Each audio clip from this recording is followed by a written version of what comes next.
Hi friends, welcome to Komus lifestyle. நம்ம வீட்டு வாசலில் போடக்கூடிய டோர் மேட்டை ரொம்ப சிம்பிளாக ஈஸியாக கை நோகாமல் எப்படி க்ளீன் பண்ணலாம் அப்படிங்கிறத பார்க்கலாம். இது கூடவே ரொம்ப யூஸ்ஃபுல்லான கிச்சன் டிப்ஸ்களும் பார்க்கலாங்க. வீடியோக்குள்ளே போகிறதுக்கு முன்னாடி நம்ம சேனலை ஃபஸ்ட் டைம் பார்க்குறவங்களா இருந்தால் சப்ஸ்கிரைப் பண்ணிவிட்டு பக்கத்தில் இருக்க பெல் ஐக்கானை கிளிக் பண்ணி ஆளுன்னு கொடுத்துக்கோங்க. அப்போ தான் நான் போடக்கூடிய வீடியோக்கள் உங்களுக்கு நோட்டிஃபிகேஷனாக வரும். வாங்க வீடியோக்குள்ளே போகலாம். ஃபஸ்ட்டு டிப் என்னன்னா, நம்ம எல்லார் வீட்டு கிச்சன்லையுமே அஞ்சரை பெட்டி இருக்குங்க. இந்த ஒரு பாக்ஸை எடுத்தாலே போதும். நம்ம தாள்சம் பண்ணக்கூடிய பொருட்கள் எல்லாமே இதிலே இருக்குங்க. நம்ம எடுக்கும்போது பார்த்தீங்க அப்படின்னா 1-2 கீழே கொட்டி இதில் பார்த்தீங்க அப்படின்னா எல்லாமே ஒன்றா கலந்து மிக்ஸ் ஆகி இருக்குங்க. இதை நம்ம அடிக்கடி எடுத்து க்ளீன் பண்ணுறதே வேலையாக இருக்கும். தொடச்சிட்டு வைக்க வேண்டியதாக இருக்குங்க.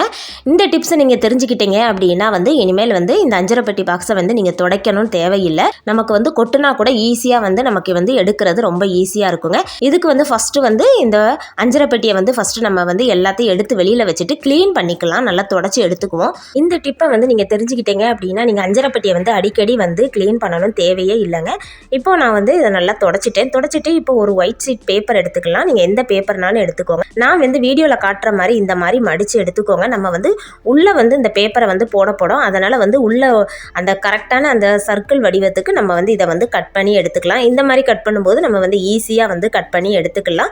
இப்படி மடிச்சுட்டு நான் அந்த பின்னாடி வச்சு அந்த பாக்ஸோட அளவுக்கு நான் இதை கட் பண்ணி எடுத்துக்கிறேன். எடுத்துட்டு இதை உள்ளே போட்டோம் அப்படின்னா நமக்கு உள்ளே என்ன கொட்டுனாலுமே சரிங்க, நமக்கு ஈஸியாக அப்படி பேப்பரோட எடுத்து நமக்கு வெளியில் எடுத்து வைக்கிறதுக்கு ரொம்ப ஈஸியாக இருக்கும். இந்த டிப் உங்களுக்கு ரொம்ப யூஸ்ஃபுல்லாக இருக்குங்க. இந்த பேப்பரை நான் கட் பண்ணி எடுத்துக்கிறேன் இந்த அளவுக்கு. இப்போ இந்த கட் பண்ண பேப்பரை நம்ம அஞ்சரை பெட்டிகளில் உள்ளே போட்டுக்கலாம். இப்போ நம்ம இந்த நம்மளோட தாள்சம் பண்ணது பொருட்கள் எல்லாம் இதுக்குள்ளே எடுத்து வச்சிட்டோம் அப்படின்னா கொட்டுனா கூட இந்த பேப்பர்லேயே கொட்டிக்கோங்க. நம்ம ஈஸியாக பேப்பரை மட்டும் எடுத்து நம்ம வேறு இதில் மாற்றிக்கலாம். இந்த டிப்பு நமக்கு ரொம்ப யூஸ்ஃபுல்லாக இருக்குங்க. நமக்கு அந்த பாக்ஸில் கொட்டும்போது அந்த பாக்ஸை க்ளீன் பண்ண வேண்டியிருக்கும்.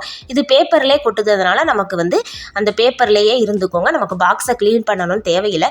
எப்போவுமே நம்ம தாள்சம் பண்ணக்கூடிய பொருட்களை இதுக்குள்ளே தட்டி வைக்கும்போது ஃபுல்லாக தட்டாதங்க. முக்கால் அளவுக்கு மட்டும் தட்டினா போதுங்க. இல்லை அப்படின்னா கொட்ட தான் செய்யும். இப்போ இந்த அஞ்சரை பெட்டிக்குள்ளே ஸ்பூன் போட்டுக்கோங்க.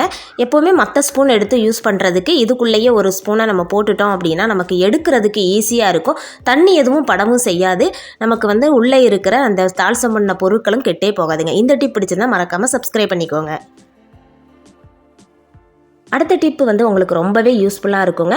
டோர்மேட்டை நம்ம ரொம்ப ஈஸியாக சிம்பிளாக எப்படி க்ளீன் பண்ணலாம் அப்படிங்கிறத பார்க்கலாம். எப்போவுமே நம்ம டோர்மேட் வாங்கும்போது பார்த்தீங்க அப்படின்னா இந்த மாதிரி 2 பக்கமும் தையல் போட்ட மாதிரி வாங்கினீங்க அப்படின்னா அந்த மேட் நமக்கு நூலாக இழுத்து கிழிஞ்சி வராதுங்க. நமக்கு ரொம்ப நாளைக்கு இந்த மாதிரி வாங்கும்போது உழைக்குங்க. அதனால் எப்போவுமே நீங்கள் டோர்மேட் வாங்கும்போது இந்த மாதிரி தையல் போட்டதை பார்த்து வாங்குங்க. இப்போ என்ன தான் டோர்மேட்டை க்ளீன் பண்ணி நல்லா வாஷ் பண்ணி எடுத்தாலுமே பார்த்தீங்கன்னா காஞ்சதுக்கப்புறமா அதுலேருந்து ஒரு பேட் ஸ்மெல் வந்துகிட்டே தான் இருக்குங்க. நான் சொல்கிறேன் இந்த மாதிரி நீங்கள் க்ளீன் பண்ணி பாருங்கள். உங்கள் மேட்டும் நல்லா பளிச்சுன்னு இருக்கும். அதேமாரி நல்ல மனமாகவும் இருக்குங்க. இந்த மாதிரி நீங்கள் வாஷ் பண்ணும்போது மாதத்துக்கு ஒரு தடவை நீங்கள் வாஷ் பண்ணாலே போதுங்க. அந்த அளவுக்கு நல்லா இருக்கும். இப்போ நம்ம எப்படி இதை க்ளீன் பண்ணலாம் அப்படிங்கிறத பார்க்கலாம். இதுக்கு நான் 4 டோர் மேட் எடுத்திருக்கேங்க. இந்த 4 டோர் மேட்டுமே ரொம்ப அழுக்காக தான் இருக்குது. இப்போ நான் ஒரு பக்கெட் எடுத்து வச்சுருக்கேன். இதில் நல்ல சூடான தண்ணி சேர்த்துக்கலாம். ரொம்ப கொதிக்கணும்னு தேவையில்லை. நல்ல சூடான தண்ணி எடுத்துக்கிட்டாலே போதும். பாருங்கள், ஆவி வருது பாருங்கள். இந்த அளவுக்கு தண்ணி சூடாக இருக்கணும். இப்போ இது கூட நம்ம என்ன சேர்க்க போகிறோம் அப்படின்னா 2 ஸ்பூன் சோடா உப்பு சேர்க்க போகிறோங்க. அதாவது ஆப்ப சோடா. இந்த ஆப்ப சோடாவுக்கு பார்த்தீங்க அப்படின்னா சின்ன சின்ன கிருமி பூச்சிகள்லாம் இருந்தால் கூட நல்லா அழிஞ்சு போயிடும். அதே மாதிரி நமக்கு மேட்டை நல்லா க்ளீன் பண்ணி கொடுக்கும். இதில் நான் 2 ஸ்பூன் சேர்த்துக்கிறேன். 2 ஸ்பூன் சேர்த்துட்டு இது கூட 2 மூடி டெட்டால் சேர்த்துக்கிறேன். டெட்டால் சேர்க்கும் போது அந்த மேட்லேருந்து வரக்கூடிய அந்த கெட்ட வாடை வரவே வராதுங்க. நமக்கு நல்லா ஃப்ரெஷ்ஷாகவே இருக்கும். இப்போ டெட்டால் சேர்த்ததுக்கப்புறம் இதில் ஒரு 2 ஸ்பூன் துணிக்கு போடுற சோப்பு பவுட்ரு சேர்த்துக்கலாம். நீங்கள் எந்த சோப்பு பவுட்ரு யூஸ் பண்ணுவீங்களோ அந்த பவுடரை சேர்த்துக்கலாம். சேர்த்துட்டு வெண்ணி சூடாக இருக்கிறதுனால நம்மளால் கையை விட்டு ஒன்றா இதை கரைச்சி எடுக்க முடியாது. அதனால் இந்த மாதிரி கம்பு ஏதாச்சும் எடுத்து வச்சுட்டு இந்த மாதிரி கிண்டி விட்டீங்க அப்படின்னா சோப்பு, டெட்டால், ஆப்ப சோடா இது எல்லாமே ஒன்றா நமக்கு கலந்து நல்லா கரைஞ்சி கிடச்சிக்கும். இப்போ இது கூட கொஞ்சமாக பச்சை தண்ணி சேர்த்துக்கலாம். நம்ம வெண்ணியும் நல்லா சூடாக தான் வச்சுருக்கோங்க. அதனால் இப்போவுமே கையை உள்ளே வைக்க முடியாது. கொஞ்சம் தான் சேர்த்துருக்குறோம். நம்ம ஊற வைக்கும்போது பக்கெட் நிறையா வந்து தண்ணி வந்து சேர்த்துக்கக்கூடாது. அப்படி சேர்த்துக்கும் போது நம்ம வந்து ஊற வைக்கும்போது அந்த சோப்பு எல்லாமே வெளியில் வந்துடுங்க. நமக்கு தண்ணி வேஸ்ட்டாக வந்து வெளியில் வந்து பொங்கிரும். இப்போ நல்லா முக்கியாச்சு. முக்குனதுக்கப்புறம் நம்மளால் கையை வந்து கொஞ்சம் வெந்நி வந்து சூடாக தான் இருக்குது. இப்போவும் அந்த கம்பை வச்சு நல்லா வந்து மேட்டு வந்து அந்த தண்ணிக்கெல்லாம் நல்லா முங்குற அளவுக்கு நல்லா வந்து நம்ம முக்கி எடுத்துக்கலாங்க. நல்லாவே வந்து முக்கி வைங்க. அந்த மேட்டு வந்து நல்லா வந்து அந்த சோப்பு எல்லாமே அதோட வந்து மிக்ஸ் ஆகணும். அதனால் வந்து வெளியில் தெரியாமல் நல்லா இந்த அளவுக்கு உள்ள நல்லா வந்து அமுக்கி விட்டு முக்கி வைங்க. நம்ம வெந்நி சேர்த்துருக்கிறதுனால க்ளீன் பண்ணுறது ரொம்ப ஈஸி. இது வந்து ஒரு 1 ஹவர் ஊறட்டும். 1 ஹவர்லேருந்து நீங்கள் 2 மணி நேரம் ஊற வச்சாலுமே ரொம்ப நல்லது தான். இப்போ 1 ஹவர் நான் ஊற வச்சுருக்கேங்க. எடுத்து இப்படி காட்டுறேன் பாருங்கள், எவ்வளோ அழுக்கு வருதுன்னு பாருங்கள்.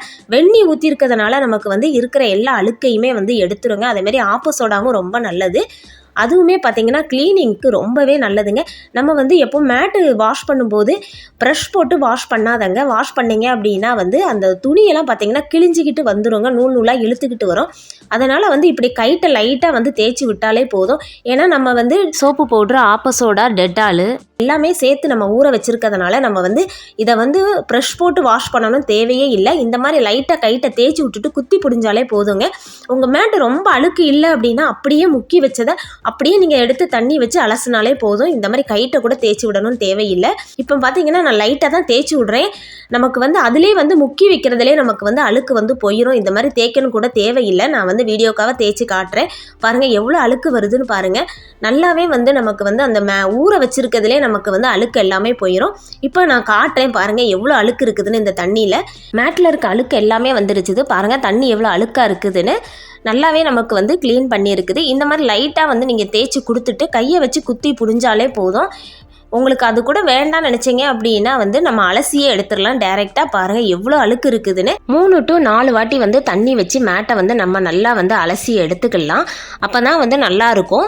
இப்போ நான் வந்து இதை வந்து அலசி எடுத்துக்கிறேன். நான் மேட்டை அலசும் போதே நான் காட்டுறேன் எவ்வளோ அழுக்கு போயிருக்குதுன்னு. இந்த மேட்டு வந்து ரொம்ப அழுக்காக இருந்தது, எவ்வளோ வந்து க்ளீனாக இருக்குதுன்னு பாருங்கள். நான் ரொம்பலாம் வந்து கைட்டை வந்து தேய்க்கவும் இல்லை. நம்ம வந்து ஊற வச்சாலே போதுங்க. நீங்கள் வந்து ரொம்ப அழுக்காக இருக்குது அப்படின்னு நினச்சிங்க அப்படின்னா ஒரு 4 to 5 மணி நேரம் வந்து ஊற மட்டும் வச்சுட்டு அப்படியே வந்து நீங்கள் தண்ணியில் அலசி போட்டால் போதும். உங்கள் மேட்டு வந்து நல்லா பளிச்சுன்னு ஆயிருங்க. பாருங்கள் எவ்வளோ அழுக்காக இருந்தது, இப்போ அழுக்கே இல்லை பாருங்கள். இப்போ இதை நல்லா நான் வந்து அலசி எடுத்துக்கிறேன். நான் வந்து ஒரு 4 தண்ணி வச்சு நல்லா அலசிட்டு நான் உங்ககிட்ட காட்டுறேன். நல்லா அலசி எடுத்தாச்சு. இப்போ வந்து இதை வந்து நான் வந்து காய போட்டுக்கிறேன். மேட்டை காயம் போடும்போது பார்த்தீங்க அப்படின்னா நல்லா வெயில் படுற இடத்துல நல்லா காய போடுங்க. இந்த மாதிரி நீங்கள் வாஷ் பண்ணீங்க அப்படின்னா வந்து நீங்கள் கையே வலிக்காமல் வந்து ஈஸியாக வந்து வாஷ் பண்ணி எடுத்துடலாங்க. இந்த டிப்பு வந்து உங்களுக்கு ரொம்ப யூஸ்ஃபுல்லாக இருக்கும். கண்டிப்பாக வந்து ட்ரை பண்ணி பாருங்கள். இந்த மாதிரி நீங்கள் செஞ்சீங்க அப்படின்னா உங்கள் மேட்டு வந்து நல்லா பளிச்சுன்னு இருக்குங்க, பார்க்குறதுக்கும் நல்லாயிருக்கும். இந்த மாதிரி நீங்களும் உங்கள் வீட்டு கால் மிதியடியை வந்து இந்த மாதிரி வந்து வாஷ் பண்ணி பாருங்கள். ரொம்பவே யூஸ்ஃபுல்லாக இருக்குங்க. இந்த டிப் பிடிச்சிருந்தா மறக்காமல் லைக் பண்ணிக்கோங்க. அடுத்த டிப்பு வந்து லெமன் வந்து நம்ம வந்து ஒரு லெமன் எடுத்து பாதியாக வந்து கட் பண்ணிவிட்டு அந்த பாதியை மட்டும் நம்ம வந்து யூஸ் பண்ணுவோம். அரை லெமனை வந்து நம்ம ஸ்டோர் பண்ணி வைக்கும்போது பார்த்தீங்க அப்படின்னா வந்து ரொம்ப வந்து காஞ்ச மாதிரி ஆயிரும், இல்லை அப்படின்னா வந்து அழுகிற மாதிரி ஆயிரும். நெக்ஸ்ட் டைம் நமக்கு வந்து எடுத்து யூஸ் பண்ணுறதுக்கு நல்லாவே இருக்காதுங்க. லெமன் ரொம்ப அழுகி வாட வர்ற மாதிரி இருக்கும். இதுக்கு வந்து நம்ம வந்து யூஸ் பண்ணிட்டு வச்சிருக்கிற அந்த அரை லெமனை வந்து இந்த லெமனில் வந்து இந்த மாதிரி வச்சு க்ளோஸ் பண்ணி வச்சுட்டு ஒரு ரப்பர் பாயிண்ட் போட்டீங்க அப்படின்னா வந்து நமக்கு அழுகவும் செய்யாது, காயவும் செய்யாதுங்க.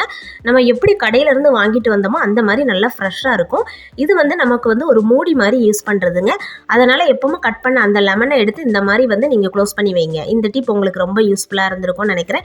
இன்றைக்கி பார்த்தா எல்லா டிப்ஸுமே உங்களுக்கு வந்து ரொம்ப யூஸ்ஃபுல்லாக இருந்திருக்கும்னு நினைக்கிறேன். நீங்களும் உங்கள் வீட்டில் வந்து ட்ரை பண்ணுங்கள். ட்ரை பண்ணி பார்த்துட்டு எப்படி இருந்தது அப்படிங்கிறத மறக்காமல் கமெண்ட்டில் சொல்லுங்கள். இன்றைக்கான டிப்ஸ் எல்லாம் பிடிச்சிருந்து அப்படின்னா லைக் பண்ணுங்கள், உங்கள் ஃப்ரெண்ட்ஸ் அண்ட் ஃபேமிலிக்கு ஷேர் பண்ணுங்கள், மறக்காமல் சப்ஸ்கிரைப் பண்ணுங்கள். தேங்க்ஸ் ஃபார் வாட்சிங்.